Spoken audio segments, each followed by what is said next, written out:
ایسی جنگ ہونی ہے الملحمۃ العظمیٰ، جس کو کہ میں بھی آپ کو گواہی پیش کر دوں گا، جسے کہا گیا ہے دی لاسٹ کروسیڈ۔ بش نے بھی کروسیڈ کا لفظ بول دیا تھا، پھر واپس لیا اس نے۔ نکل جاتی ہے جس کے منہ سے سچی بات مستی میں، فقیہ مصلحت بین سے اور ہندے بادہ خار اچھا، کروسیڈ کہہ کر پھر واپس لیا۔ یہ کروسیڈ،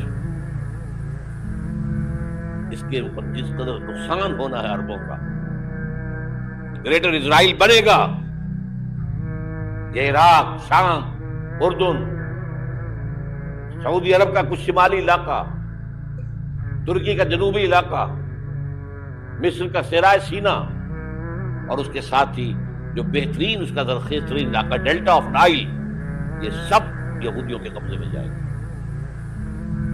اس کو حدیث میں کہا گیا الملحمۃ العظمیٰ۔ عیسائی 80 علم لے کر ہے مسلمانوں تم پر حملہ آور ہوں گے، اور ہر علم کے نیچے 12,000 فوج ہوگی، 9.5 لاکھ فوج۔ یہ نیٹو کی تیاری کس کے لیے ہو رہی ہے؟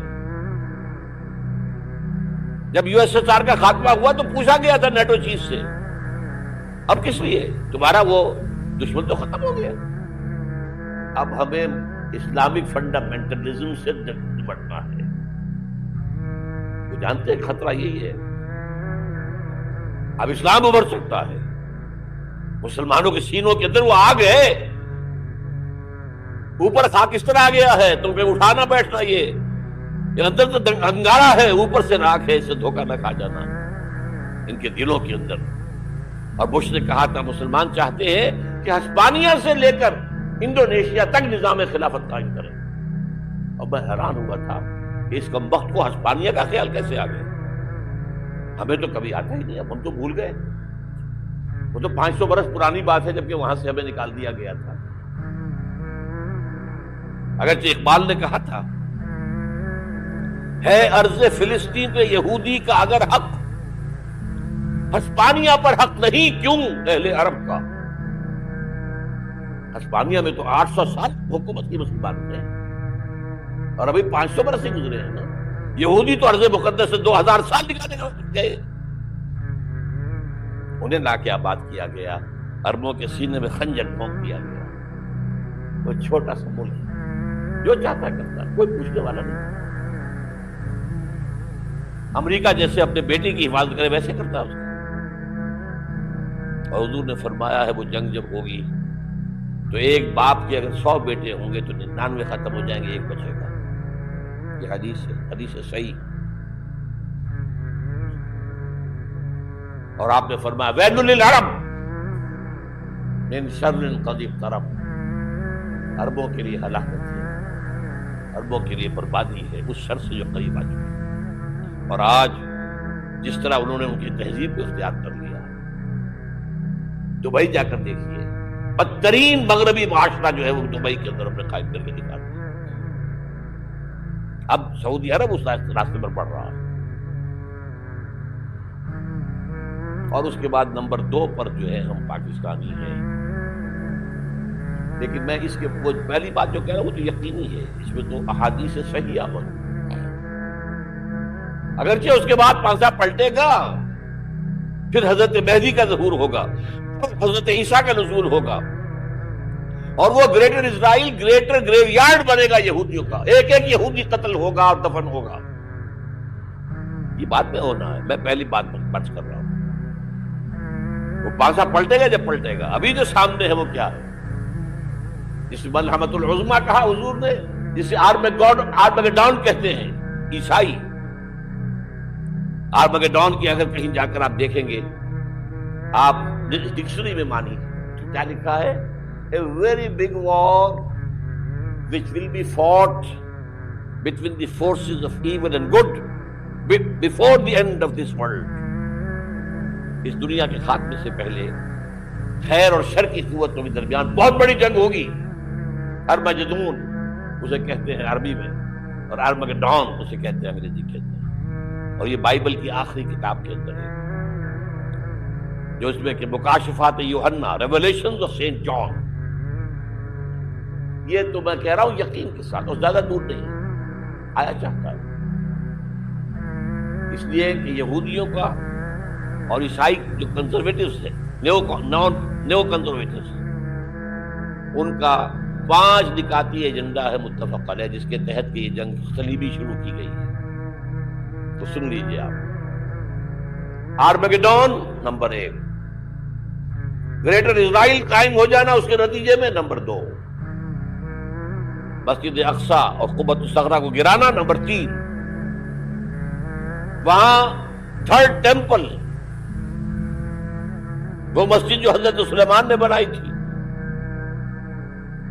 1000 قبل مسیح میں، پھر برباد کی تھی نبوکدنضر نے، دوبارہ بنائی گئی، پھر دوبارہ ختم ہوئی 70 عیسوی تک گری پڑی ہے۔ ان کا خانہ کعبہ گرا ہوا ہے 70 عیسوی سے لے کر آج تک۔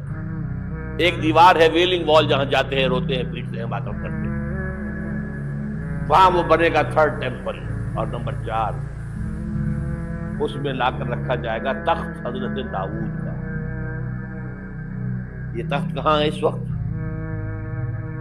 یہ لندن شریف کے اندر جو ان کی پارلیمنٹ کا جو چرچ ہے، ویسٹ منسٹر ایبے، اس میں رکھا ہوا ہے۔ ایک پتھر تھا جس پر بٹھا کر حضرت داؤد کی تاج پوشی ہوئی، پھر حضرت سلیمان کی ہوئی، پھر وہ پتھر رکھ دیا گیا جب حضرت سلیمان نے بنایا ہیکل مسجد اقصی، وہاں رہا وہ۔ ہر بادشاہ جو تھا یہودی اسی کے اوپر بٹھا کر اس کی تاج پوشی ہوتی تھی۔ سن 70 میں ٹائٹس نے گرایا اسے، ہیکل کو، وہ پتھر لے گیا، وہاں سے روم گیا، روم سے آئرلینڈ گیا، آئرلینڈ سے اسکاٹ لینڈ آیا، اسکاٹ لینڈ سے انگلینڈ آیا، اور اب وہ رکھا ہوا ہے 14ویں صدی عیسوی سے آج تک۔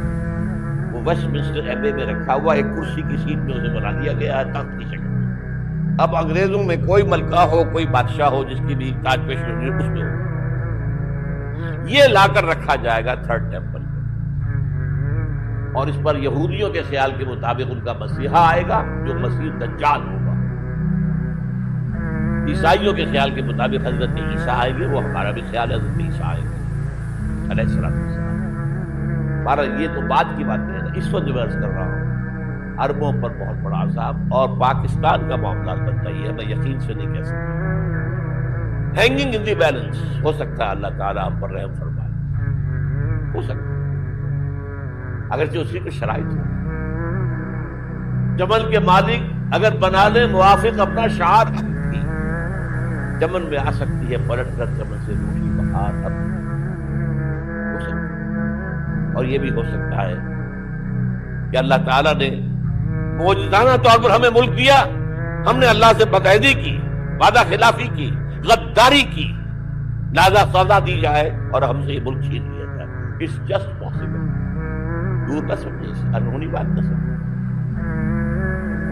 جو گھیراؤ ہو رہا ہے آپ کے مغرب میں نیٹو فورسز اور مشرق میں بھارت فورسز، بھارتی فورسز گدھوں کی طرح بیٹھے ہوئے انتظار کر رہے ہیں پاکستان اور ڈسٹیبلائز ہو جائے، یہاں اور بدامنی ہو جائے۔ اب لاہور میں پھر آج دھماکے ہو گئے ہیں، 2 دن پہلے کا دھماکہ میں سہ کے آیا ہوا ہوں، آپ کے سامنے بیٹھا ہوں، وہ جانے بچی ہیں۔ جو ہماری اکیڈمی کا حشر ہوا وہ میں آپ کو نہیں بتا سکتا۔ یہ سارا کیوں ہو رہا ہے؟ تاکہ یہاں بدامنی ہو جائے اور ہمیں جواز مل جائے، مغرب سے نیٹو فورسز داخل ہو جائیں، مشرق سے بھارتی فورسز آ جائیں، اور ہمارے ایٹمی دانت توڑ کر اور پھر ہمیں بھارت کے سامنے ڈال دیا جائے۔ نو ڈو ایز یو لائک۔ یہ ان کا نقشہ ہے، ہوگا کیا وہ اللہ جانتا ہے، ہوگا وہ جو اللہ چاہے، لیکن اللہ کا چاہنا جو ہے وہ کس پر منحصر ہے؟ یہاں انقلاب برپا کرو، یہاں اسلام لاؤ۔ اگر دھندوں میں لگے رہو گے تو وہ خود بخود نہیں آ جائے گا انقلاب۔ صحابہ نے جانیں دی تھی، کتنی تکلیفیں اٹھائی تھی، 12 برس تک مکی دور کے اندر با نشہ درویشی در ساز و دمادم سن، جو پختہ شبی خدرہ پر سلطنت جم سن۔ یوم طائف یاد ہے جو حضرت عائشہ فرماتی ہے کہ میں نے پوچھا تھا حضور سے کہ یوم احد سے زیادہ سختی بھی آپ پر کبھی آئی؟ یوم احد پر کیا ہوا تھا؟ تلوار کا وار پڑا تھا آپ کے چہرے مبارک۔ یہ جو رخسار کی ہڈی ہے اس کے اندر وار گیا ہے، اوپر خود کی 2 کڑیاں تھیں، وہ اس میں گھس گئی، 2 دندان مبارک شہید ہوئے۔ وہ خود کی کڑیاں ایک صحابی نے اپنے دانتوں سے پکڑ کے کھینچنے کی کوشش کی، دانت نکل گئے، وہ نہیں نکلی، کیا جتن کر کے نکالی گئی ہوگی، تو خون کا فوارہ آیا، اتنا خون گیا ہے کہ آپ بے ہوش ہو گئے، گر گئے، اور مشہور یہ ہو گیا کہ آپ کا جو انتقال ہو گیا، شہادت ہو گئی۔ یہ سیرت کبھی پڑھی ہے؟ حضرت عائشہ کے ہوش کا تو یہی دور تھا نا، یوم طائف میں جو آپ کیا ذکر تھی، مجھے کیا پتا کیا ہو رہا ہے ان لوگوں کے ساتھ۔ 3 دن تک ہجوم، مکے کی گلیاں اور وہاں کے اوباش لوگ پتھراؤ کر گئے تھے اس امید میں کہ شاید وہاں کا کوئی سردار ایمان لے آئے، تو یہاں تو ابو طالب بھی فوت ہو گئے، یہی دنیاوی سہارا تھا، خاندانی سہارا تھا ابو طالب کے ذریعے، اور گھر میں ایک دلجوئی کرنے والی رفیقہ حیات تھی، وہ بھی، ان کا بھی انتقال ہو گیا۔ آپ نے کہا یہ عام الحزن ہے، اب تو سب کو طے ہو گیا قریش کو کہ اب جیسے قتل کر دو، اسی لیے آپ گئے طائف، شاید وہاں کا کوئی بڑا سردار مانے ایمان لے آئے مجھ پر، تو میں اپنا مرکز ادھر شفٹ کر دوں۔ تینوں سے ملے ہیں، تینوں نے وہ جواب دیے ہیں، نکل جاؤ یہاں سے، میں تمہارے ساتھ بات بھی کرنے کو تیار ہوں۔